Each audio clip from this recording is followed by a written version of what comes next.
Hey everybody, welcome to the In All Things podcast. It's time to see God in everything. What is going on, everybody? Welcome to a brand new episode of the In All Things podcast. My name is Mitch Frost, and today I am joined by Pastor Steve Markle. Good morning. How's it going? Good morning. How are you? I'm tired. How are you? I'm not too tired today. No? No. We had But a little bit? This is Tuesday. It's not Monday morning, so that helps a little bit. Yeah, we were closed yesterday. Yep.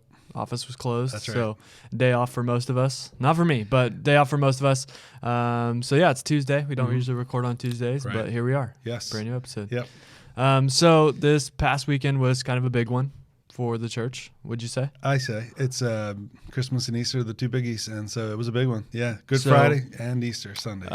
Go ahead and give us a recap, in detail, in depth. Recap of maybe the week leading up to what happened here at Sycamore Creek, and then the services themselves, how you felt about them, all the stuff. Okay.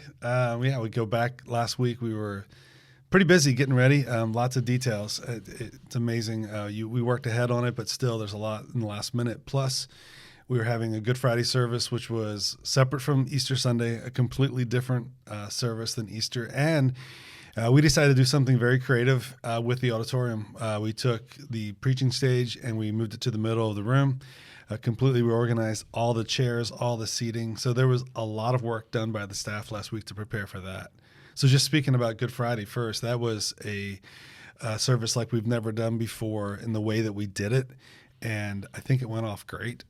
You were part of it as well. I mean, the atmosphere was really cool to have people kind of in a circle, but then kind of turning to face the stage.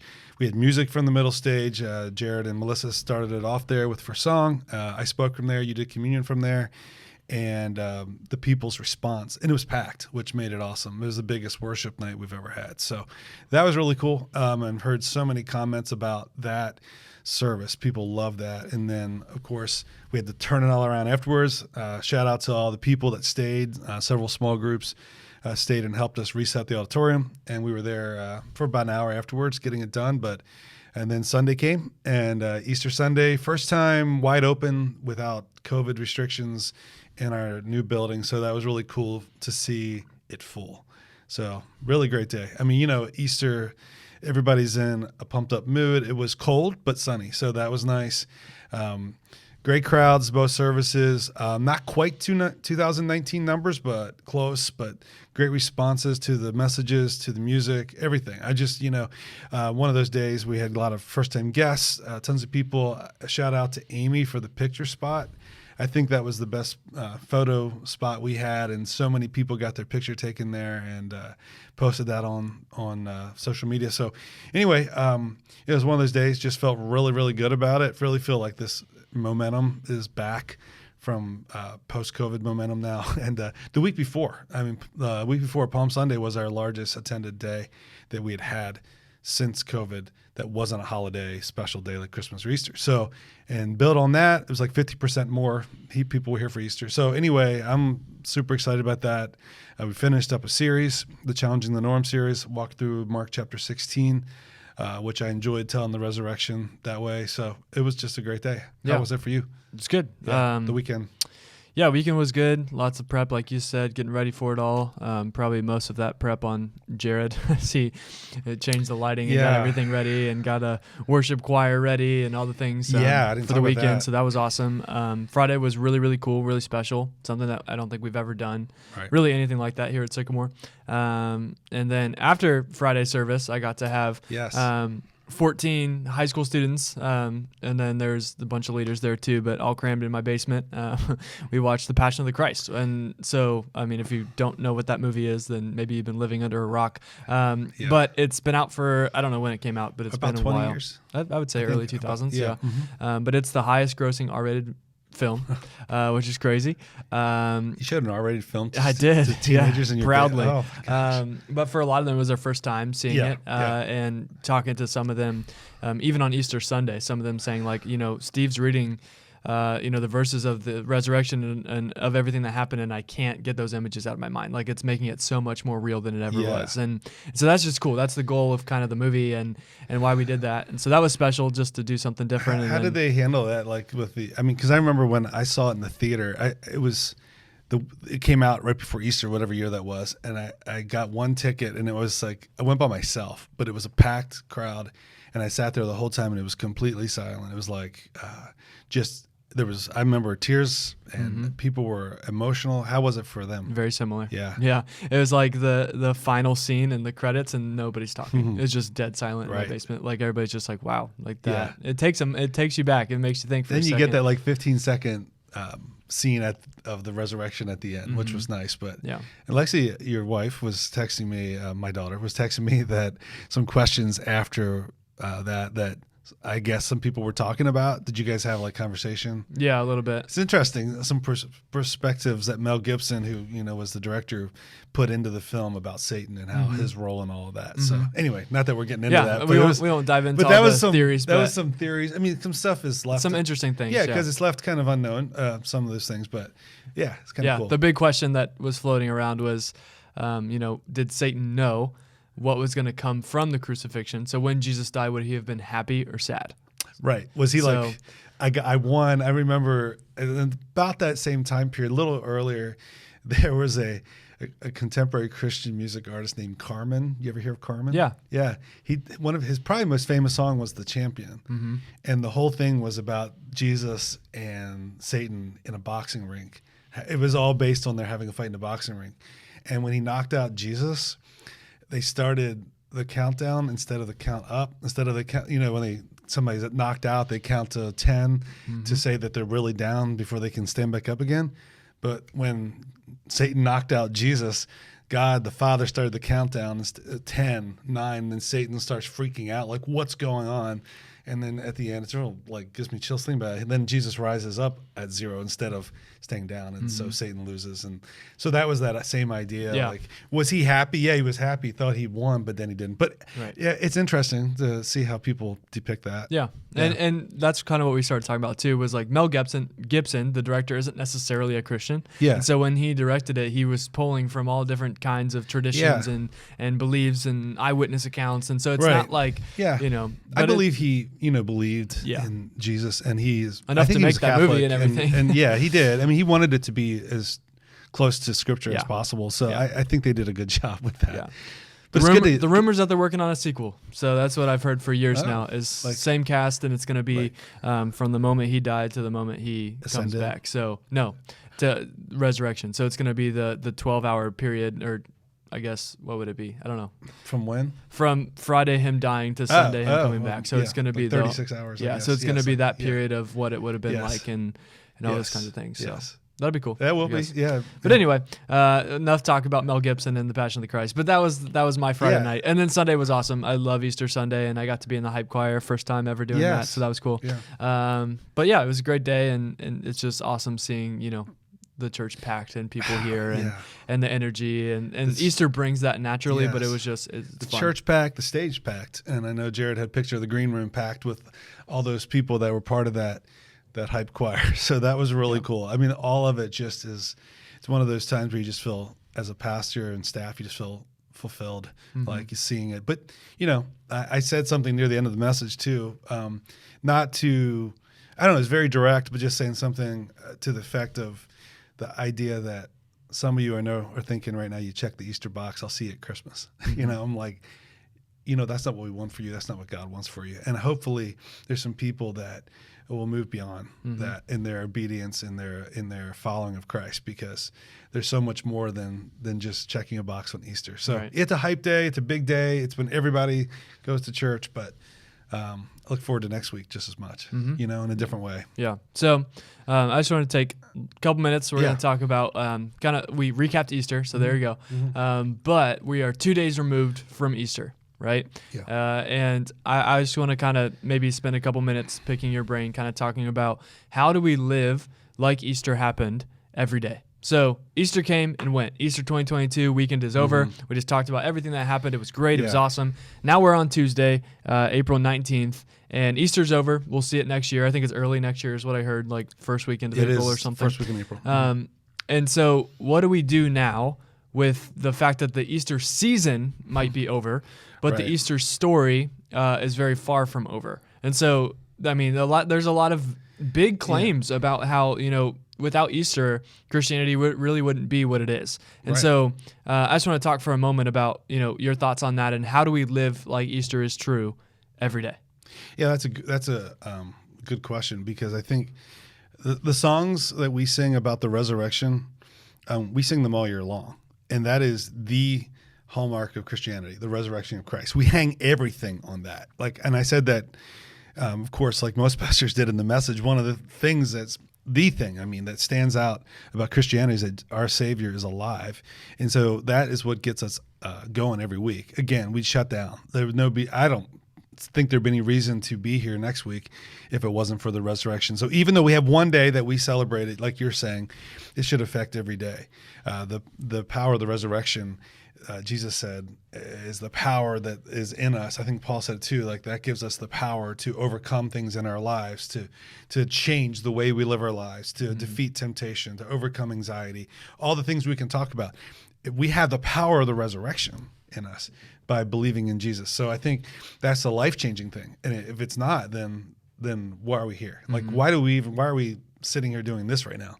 Nothing else matters if that didn't happen. So Yeah, absolutely. Is that where you're going with it? Definitely. Yeah, you nailed it. Yeah. So maybe this is a simple question that probably has lots of layers to it, and you might have answered pieces of it already. But without Easter, without the Easter story, without the resurrection, without Jesus coming back from the dead and all the things, what would change about what we believe to this day? Would we believe what we believe to this day? What would change, do you think, quite literally about who Jesus was, what happened afterwards? What do you think would change? It's interesting because, he still would have been an amazing teacher. And the miracles, how would you process that?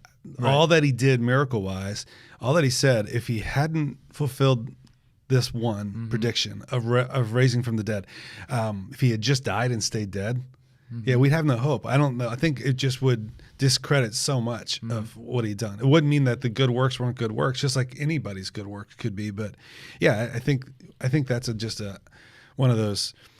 I think it's obvious to us. We know that.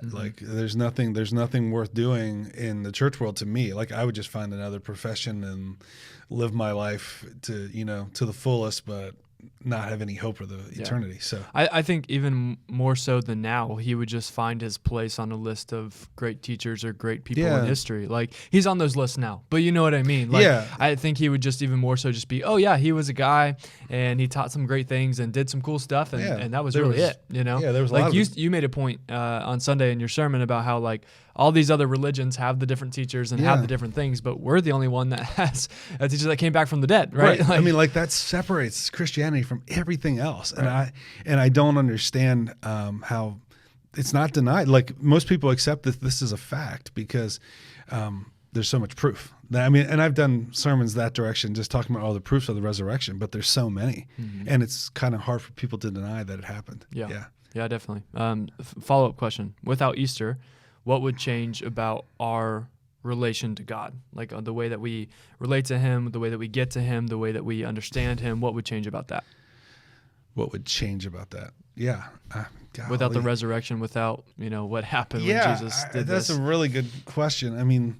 The resurrection is the key to everything. So, I don't know that Jesus, he became the mediator between God and man. And when he died, one of the things that we read in the accounts that happened was what happened in the temple. Yeah, the veil split from top to bottom. So, and what was the significance of that? What did that mean for us? That there no longer is a priest or a high priest that goes between us and God, that we have direct access to the Father. He pretty much opened the relationship up to direct access to God the Father. So if it hadn't happened, we'd still be under the Old Testament law, we, so to speak, we still be looking for the Messiah, because obviously he wasn't the Messiah. Mm-hmm. So everything that was Old Testament thinking toward the Messiah would still be what we were thinking. Mm-hmm. Jesus was a great prophet that came along, but he wasn't the real deal. Right. Then we would have to be still watching for another Messiah to come. It's interesting. It is. It's a concept I don't like thinking about. Yeah. Yeah. I guess we'd just be sitting around like, well, maybe he'll come sometime.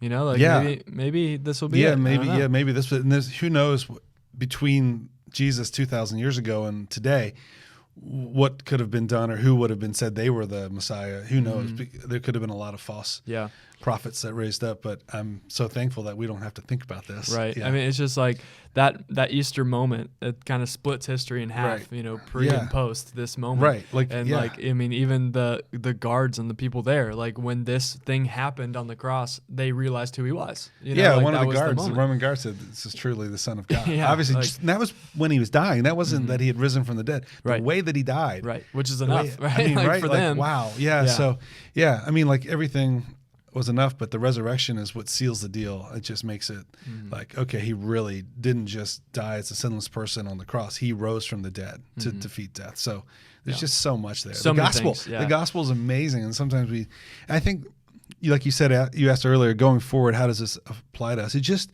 makes me as a pastor and preacher make sure that, I mean, there's so many different series that we do. We want to teach all of the Bible as much as we can, going through different books of the Bible, different topics that the Bible addresses, different things, that relate to people. But we always need to make sure we get back to the gospel. Mm-hmm. Like, and I know like some sermons aren't about the death, burial, and resurrection of Christ. And just like throwing it in for the last minute isn't necessarily smooth or the way it works all the time. But the gospel is what's most important, and the gospel is what changes lives.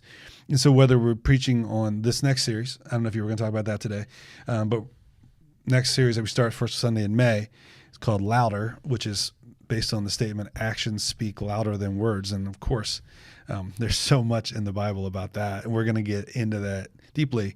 And we're going to talk about living and reflecting what we believe and doing it in a way that is honorable. But anyway, the point being is everybody's life that's changed is changed because of the death, burial, and resurrection of Christ. Mm-hmm. And if we don't get back to that, and if we don't remind people all the time, we're in this world, we're in this little funnel that we're in here as church staff and pastors, but not everybody remembers and is involved in it the way we are. So we have to keep reminding people that is what changes your life, not positive thinking, not all the self-help books you can read, but it really comes back to the power of the resurrection working in you. So, Yeah. What about zombies in the Bible?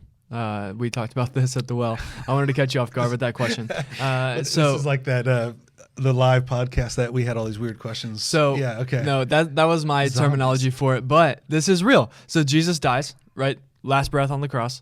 The sun goes away right before he dies. The rocks split. The earthquake comes. The veil tears in half, and people come out of the grave. People who were who believed in God, who were in the cemetery. Scripture says that they started walking into Jerusalem and telling other people what happened. Pass. Why do we not talk about this? This like blew my mind when I actually read this year, and I was like, oh my gosh, like that happened. Like people came back from the dead and started walking around telling people that they were back from the dead.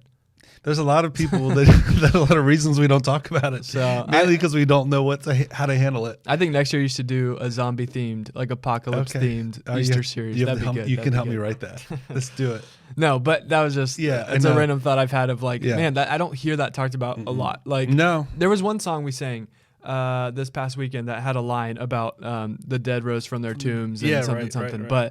But yeah, like we don't talk about that. You're right. You're like, right. That's in the Bible, right? Yeah, they got up and just walked into the Jerusalem and said, "Hey guys, guess what? We're back from the dead, right? Yeah. Jesus died, so we're here now." And like that's happened? crazy. And I made a point about Jesus having a resurrected body, which was different, right? Like their body. They have. They did. Yeah. Well, they've been in the grave a while. They didn't have the resuscitated body. So they looked like zombies. Well, not like the Walking Dead, zombies. I don't know, maybe. Okay. I don't know. That could be a fun message next year. Anyway, no, I thought that'd be fun to catch you off guard with that. Yeah, you did brought up. But anyway, so kind of the last question I have. Yeah. So is it fair to say, that Jesus came to Earth for Easter?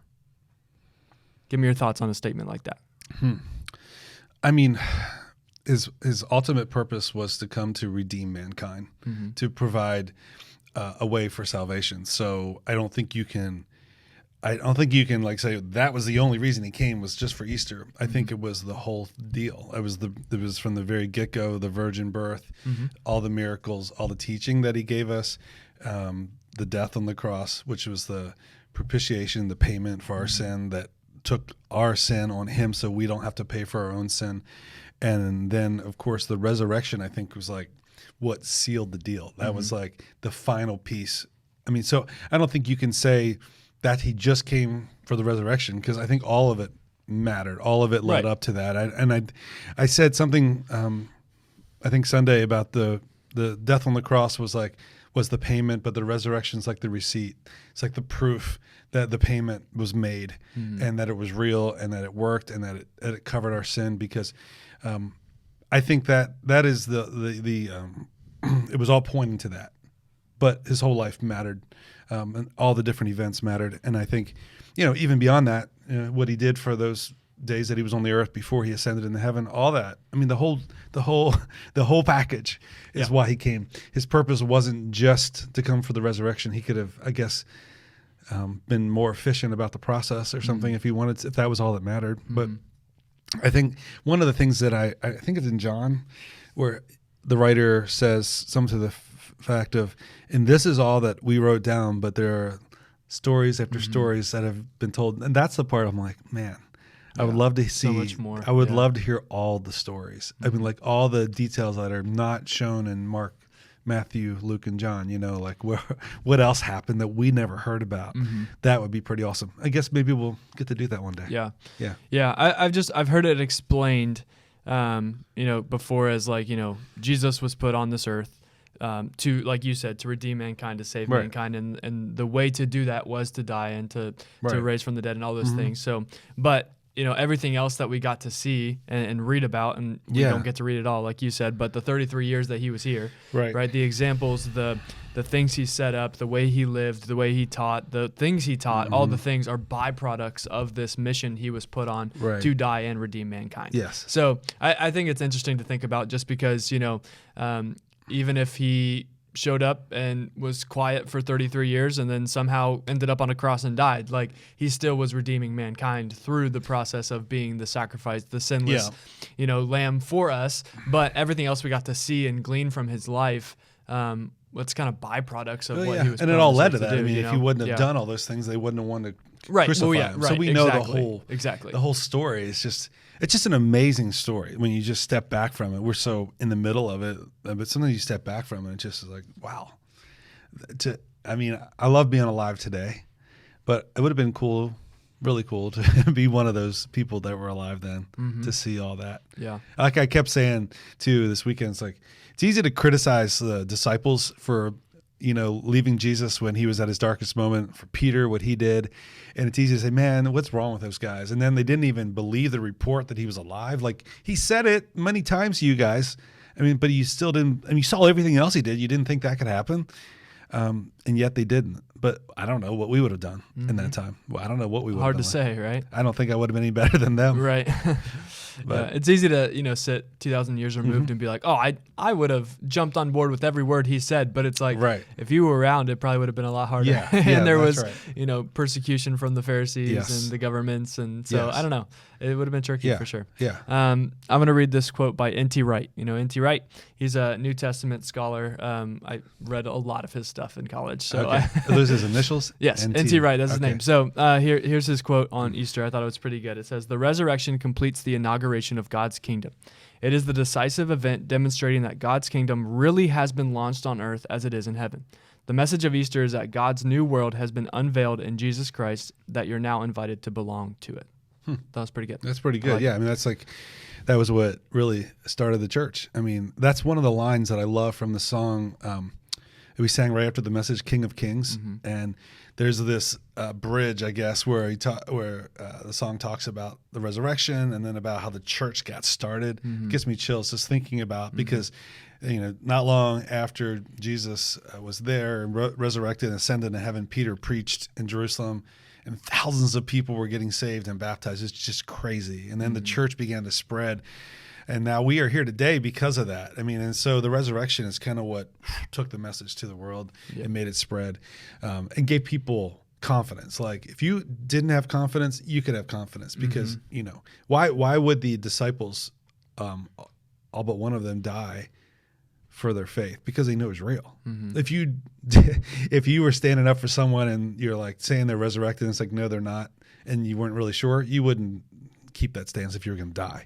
But they became martyrs because of their belief, because of what they saw. They knew it was real. So there's so much proof and there's so much evidence, and we are here today because of it. That's a great statement, though. Yeah, it's kind of like the inauguration of the church. Yeah, as we know it. Right. As it has evolved. So yeah. Definitely. I wanted to pose this conversation, and I want to close by kind of maybe having you give some real ways to live like Easter actually happened every day, because it's easy for us as pastors to, every message is going to go back to this point, or everything we talk about is going to go back to this point. But like you said, we're kind of in the bubble of the church. So I do want to end in kind of landing on this point of anybody who's listening or watching, how do they live like Easter is actually true? But the reason why I wanted to have a conversation like this, because yes, Easter is over, but I feel like we are just so good at taking things for granted. And I feel like we're so good at just kind of living in a moment for a weekend or a day or a service, and then we just move on. And like I said, we wait till next year. Right. And I feel like a lot of us listening or watching we're in that boat right now where it's happened, it's come, it's passed. We did the devotionals, we read the passage, we did whatever, and now, we'll see it next year. And I just wanted I wanted this conversation to be kind of a chance for everybody to take a deep breath, to stop in their tracks a little bit and realize, like, okay, this story that we just talked about all weekend, Good Friday and Sunday and all the things, this is really, really a big deal. Like, this is bigger than maybe we make it. Right. And so that was kind of the heart behind and the goal behind this kind of conversation is like, hey, if you're listening, stop for 1 second and just realize, hey, this Easter story, what Jesus did, the resurrection, it changes everything. History will never be the same because of it. And I need to live like that is actually true in my life, wherever you are, whatever your job is, whatever your occupation is, wherever you're sitting right now listening to this, like it has to change things for you. Otherwise, it can't just be an April thing. It's got to be something you do. So I wanted to close with that. And I want you to just kind of give maybe some real ways to maybe change your perspective or live or read things differently or see things differently, knowing that Easter is true if you believe it's true. Right. Well, I mean, first thing comes to my mind, and this is really a mindset, but I know it's in some of the songs we sing, but when you are a believer in Jesus, because of all that he's done for you, and the way it can change your mindset is realizing that your citizenship is heaven, that you are a citizen of heaven when you become a believer in Jesus, meaning eternally that's your destination, and we should live on earth as citizens of heaven. And so often I think our mindset is just all earthly related. It's worldly. It's, as much as we can get for ourselves, as much as we can accomplish, as much as we can have materially. And when we're citizens of heaven and realize that is where our reservation is for eternity and how short life is in comparison, I think that should change our mindset and decision-making on how we spend our time, how we spend our money, how we invest in relationships, because most important is taking as many people with you and helping as many people as possible become citizens of heaven. So that'd be one of the first things I think of. And then I think of the power. We were talking earlier about it. And not that you're trying to at all transition to what you got going on this weekend, but I think the power to bring down strongholds in our lives, with the whole idea of that Jesus had power over death, hell, and the grave, and he gives us the power in our lives to change. And I think sometimes we don't tap into that power. We just this is who I am. I did the Easter thing. I go back to my normal life. Like whatever it is that you're struggling with, sins in your life, like I talked about earlier, or maybe it's sometimes we think of the big sins that people struggle with not having power, like addictions, but sometimes it's just the strength to do the right thing, not like you're doing bad things, just to do more with your life and have more purpose. And like whatever the stronghold is in your mind where you think you can't overcome it, I mean, Jesus said you have the power in you to do this, and it's coming from me. So I think it gives us that. And one other word that keeps coming to my mind is victory. It's like the statement that I shared Good Friday that I remember you shared about it a few years ago when we did a Good Friday thing online. The "It is finished" statement, tetelestai, Jesus said on the cross, which meant it's been completed, it's done, and it's not a statement of defeat. Like I'm dying, it's finished, it's over. It's a statement of triumph. Like everything that needed to be done to accomplish my purpose is done. Now you can go live in victory because of what I did in the victory. So I think that people sometimes go back to their defeated lives. They're defeated in certain areas of their life, and they go back to just pursuing all these worldly things. You're a citizen of heaven. Start thinking about what are you doing to store up treasures in heaven. Jesus said that, right? You don't store up treasures in heaven by following what everybody in the world says. And then, living in this perpetual lifestyle of defeat, of sin, of just being frustrated with yourself and with your lifestyle. You don't have to live that way. You don't have to stay there. So I think it can change your attitude, it can change your thinking, it can change everything. So is that what you were thinking yourself? You have any other thing to add to that? No, I think that's really good. I think living from a place of, it is finished. Like, you know, that's kind of what Easter accomplished. And it's finished. Like the battle belongs to the Lord. Yeah. Right? Like we sing that. And now, we can sing songs like, when I fight, I'll fight on my knees, because it's already done. It's already won. Right. It's his. And I just think that's if you can kind of rewire your brain to live from that place, it changes everything. You know, if I'm not living from a place of, I gotta earn this and do this, and if I can't fail here, and it's like, wait, no, it's finished. It's good. Our Savior did it for us. That's you right. know, and that's I think that changes everything. So any other closing thoughts you want to share on? It's funny because last week we talked about post-Christian America or post-Christian generation. Now we're talking about post-Easter. Everything's there. You go. Last week we talked about compassion too. Compassion. That was 2 weeks ago. 2 weeks ago. But either way, either way, that's okay. It's all running together, and you got a lot going on this week. Yeah.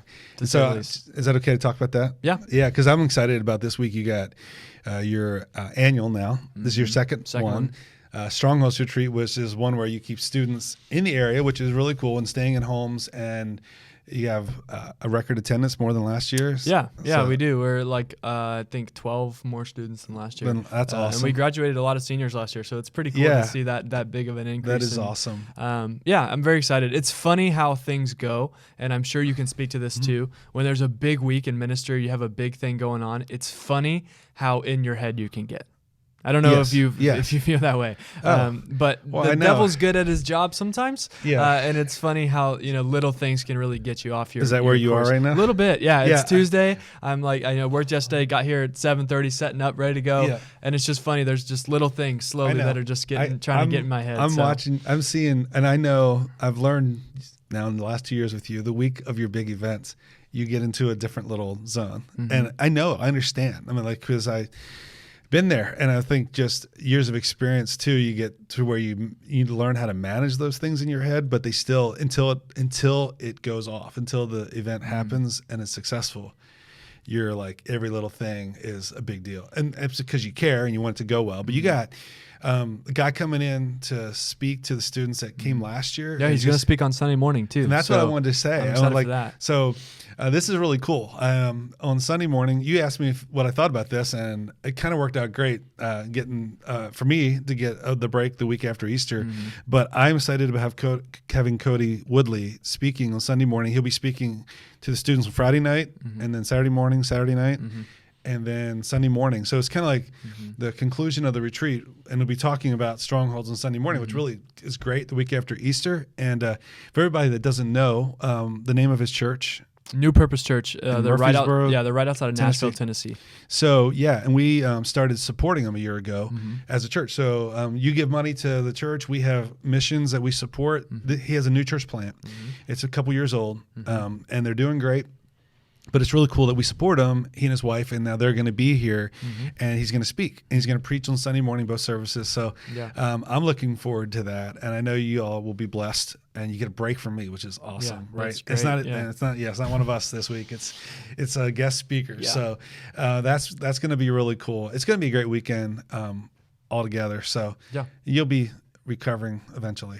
I think the initial schedule was not to be the week right after Easter. It was going to be a gap. No, it had to move. It moved like 3 times. It was going to be a week in between there, so it's kind of like, okay. But hey, let's do it. Yeah. It'll be awesome. Okay, well, anything else you want to add to this conversation, or anything that's coming up, or anything at all? good? I think we're good. Just keep reading, like we said, keep reading your Bible. Just because we ended a Bible reading plan, that we had, just keep, get into it. Keep following the Lord in those things and going to church. I know everybody's got vacations and all those things coming up. Just keep that habit in place. Make it a habit. For some people, it's just kind of one of those things you need in your life.